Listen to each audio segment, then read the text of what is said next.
Caretaker, yeah, I'm sure it's a great party. Why don't you try cleaning up all that goddamn blood? Huh? Caretaker Matt here.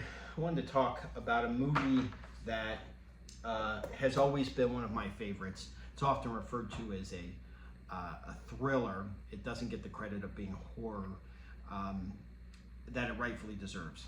And that's Silence of the Lambs. Silence of the Lambs is absolutely a horror movie just because someone wants to classify it as a thriller because it's highbrow and more of a murder mystery to them. It involves two serial killers, and what is serial killer if not horror? I don't care that it's done very well. Serial killers by nature are horror.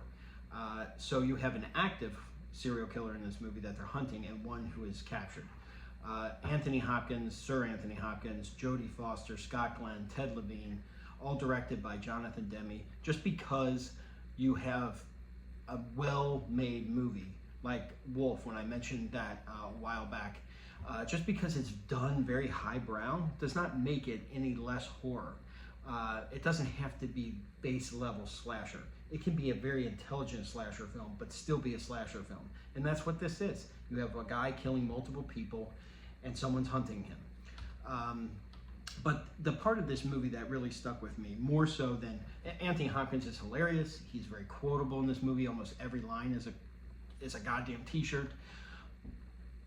But Ted Levine stole this movie from right out from under him for me, because Ted Levine's character, Buffalo Bill, truly scared me when I saw this as a kid, because that guy waiting in a van to snatch you out of the night really stayed with me for a while, because I get the idea that he's hunting overweight women obviously isn't going to affect me, but there are more of them like that than Hannibal Lecter. Hannibal Lecter, for the most part, kind of hunts the 1%, which we can all get on board with.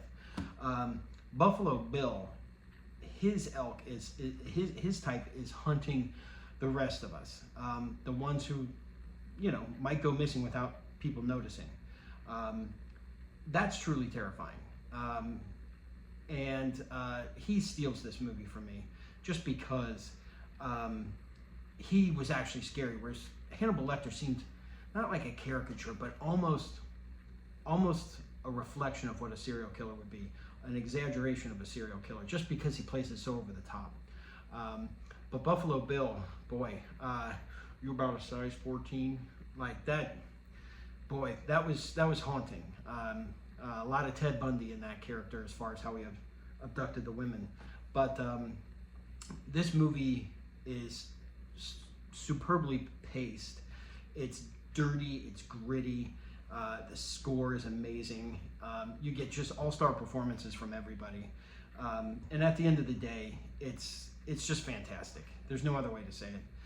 So if you haven't seen it in a while, I highly recommend going back and watching it again, because while Anthony Hopkins, Sir Anthony Hopkins, is generally considered the scene stealer in this movie, and I get why, the one that's going to stay with you is Buffalo Bill, because, boy, you pull into a poorly lit parking lot at night and there's a van, you're thinking Buffalo Bill. You're not worried about Hannibal Lecter.